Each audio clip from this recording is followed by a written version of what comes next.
Well, hello and good afternoon to you from NFL Films here on the third floor. This is the best football show, and this is what we are going to call Wisdom Wednesday, all right? And here's what we're going to do. We're going to talk about 5 of these games and what the teams need to do in these games to pull out a win or play better than they did a week ago.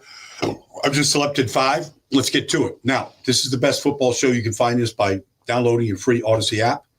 All right, finding the best football show, liking it, subscribing to it, commenting on it, and telling all your friends about it. And you can find what I do at Baldy NFL across all the social media platforms. I've got 50 videos from week 1 out there floating around from every single game. You can find me on Twitter, or X, on Instagram, on Threads, on TikTok, YouTube. It's all out there, and all my work on the NFL Network. So let's get to Wisdom Wednesday. Because I think we got a great game in New York this weekend. Buffalo coming off that comeback win, down 40-25 in the fourth quarter, come back and beat the Ravens like they did. It was, you're going to have to score points or keep Buffalo's offense off the field. So when you watch the Jets last week against Pittsburgh, they played great. They played great offensively. The offensive line, Armand Membu was the number 1 rated rookie offensive lineman in the league. He played very well against TJ and the whole group. But Tippmann played great, and Josh Myers was the answer at center, and Simpson and Fashanu. It was good. It was a very good group, very good performance. They ran 39 times for 182 yards. And so what they need to do here is they need to dust that off. And if you lost with 39 runs, how about if they get to 40 runs? They get to 40 runs against Buffalo this week, they'll win the game. Now, Xavier Gipson turned it over on a kickoff return. It was the difference in the game. Aaron Rodgers got the ball to 22-yard line. 2 plays later, it was a touchdown. So the Jets offensively can do a lot. Josh Allen and their offense is a beast. He's difficult to stop. When they have beaten Josh Allen, and they have beaten him recently, they've taken the ball away. They've created turnovers. The Jets had 1 forced fumble last week. Quinton Williams got a forced fumble, but they didn't capitalize on it. So, but my real wisdom here is the way that the Jets ran the ball.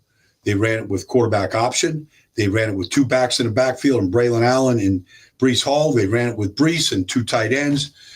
They ran quarterback keepers. They ran a lot of different ways. And look, Buffalo gave up 238 yards rushing to Baltimore. Now, that's not sinful. They still won the game.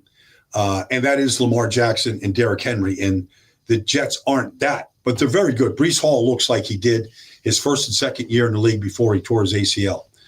He looked very good. His vision was spot on. His explosion was very good. Braylon Allen isn't Derrick Henry. Nobody in this league is, but he's a big, powerful back. I mean, you watch that 8-yard touchdown run right up the middle, like he's carrying Pittsburgh Steelers on his back into the end zone. It was impressive.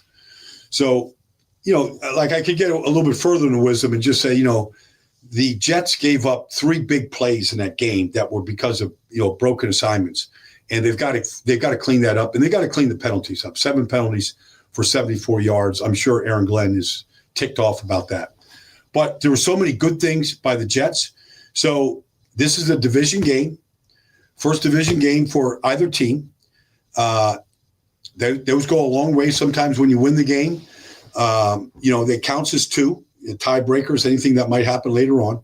But I was very encouraged by the Jets offense and how they performed.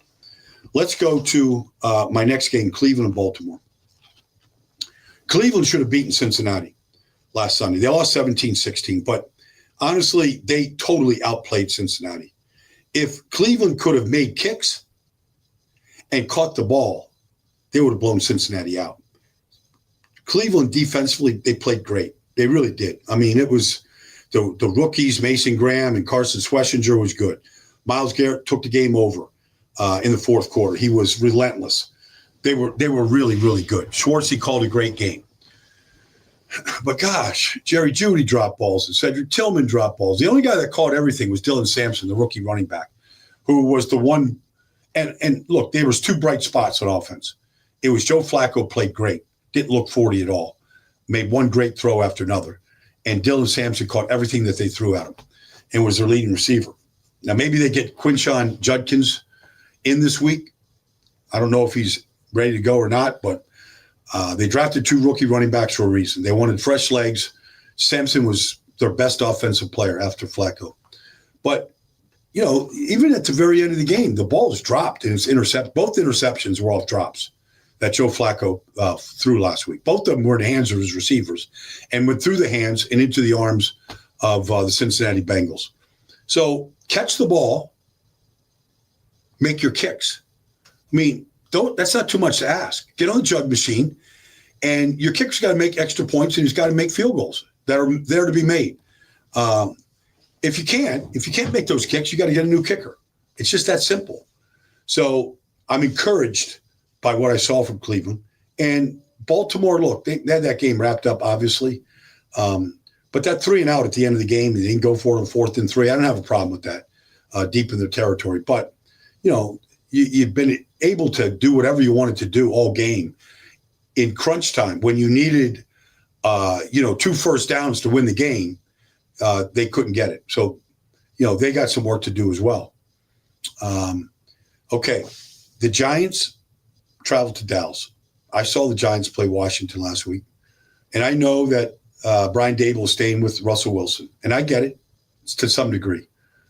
I don't know that they could beat Dallas with Russell Wilson. I don't know who they can beat with Russell the way he played last week. He didn't see the field well. He sacked himself. They couldn't score from the 1-yard line. The offensive line, it was awful. It was dreadful. Jackson Dart, here's the dilemma the Giants have, and this is part of the wisdom here. They really don't know if Jackson's ready or he's not ready. Nobody does until you put him out there. Now, sometimes you could put a guy out there too soon. The team isn't ready. They're not good, and the guy just gets shellacked. That can happen. I don't feel like that's going to happen to this kid. I feel like the kid can make the throws, sees the field really well, and he's a great athlete. He runs and extends plays really well. If Bo Nix, look, if you want to just compare Jackson Dart to Bo Nix, if you just want to do that. Now, I don't know if that's fair or not fair. One team has Sean Payton designing the offense, calling the plays. He's an elite guy. I'm not saying Brian Dable and Kafka isn't, but let's just say the guy started 40 games in the SEC. He's been into Tuscaloosa. He's been into Baton Rouge on a Saturday night. He's been between the hedges in Georgia and Athens. Nothing looked too big for him in that. And those are hornets' nests to go into and play. And none of it looked too big. He looked great in the preseason. I know it's preseason. I just feel like he's going to help elevate everybody around him. The comparison I was making to Bo Nix last year, Bo Nix in his first 2 games last year, he couldn't complete a ball to his wide receivers. And here he is, throwing a touchdown pass in the opening drive in a playoff game to Troy Franklin. Like the kid just improved by playing. And I just feel like the Giants Dallas is not a great team by any stretch. They played very well defensively against the Eagles, and they have 10 days to get ready for this game. But I just feel like Russell Wilson is too easy to defend right now. He doesn't have the movement he once had where he could extend plays and get out of the pocket and step up in the pocket. He tried to step up in the pocket 3 times the other day to clear the soup to get away from, all the bodies, and he got sacked each time. I saw enough. Just the balls got batted down at the line. He had 3 balls batted down last week, trying to win from the pocket. I don't think it's too soon to go to Jackson Dart.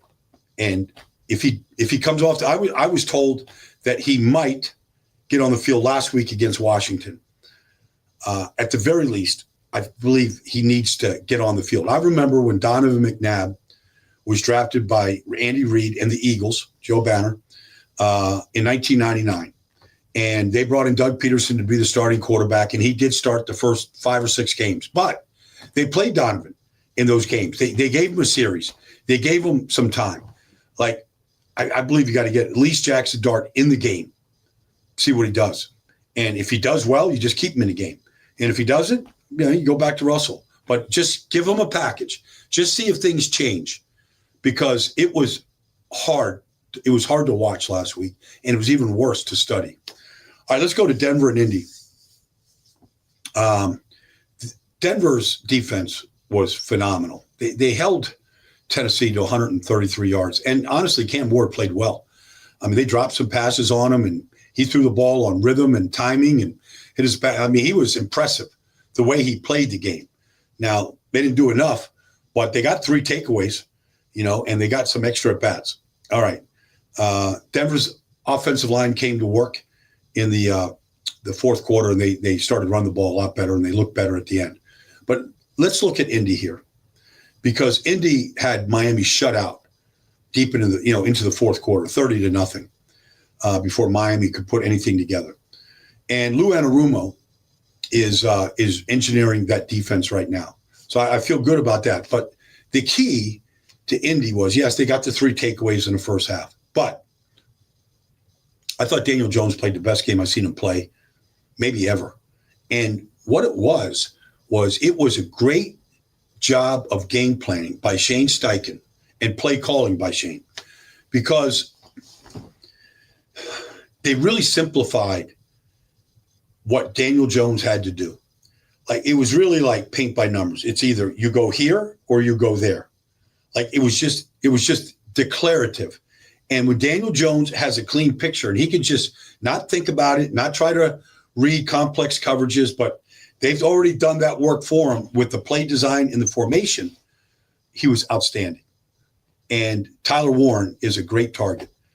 He was a great player in the game. I mean, his blocking was outstanding. The way that they got him the ball was very good. The way they used him and found guys, Pittman, off the ball where they double covered Tyler Warren. Denver will see a much better offense and a much better designed offense this week. Now, they are an elite defense. They had sacks galore last week. They have run 5-man pressures. If you have a weakness up front of the offensive line, one of their pass rushers, and they've got 6 good ones, one of their pass rushers is going to exploit you. So when you rush 5, you're going to play some man coverage behind it. And so does Shane Steichen have the right man beaters behind it when they come after you with 5 or 6 6-man pressures. So that's something to look forward to in that Indianapolis-Denver game. 2 teams 1-0. Denver trying to get back to 2-0 to face the Chargers next week. The final game is Sunday afternoon. I'll be in Kansas City for Philadelphia and Kansas City, a rematch of the Super Bowl. One thing that just jumped out at me, and it was a problem at times last year in Philadelphia, although, look, they won 18 games, so how much of a problem was anything?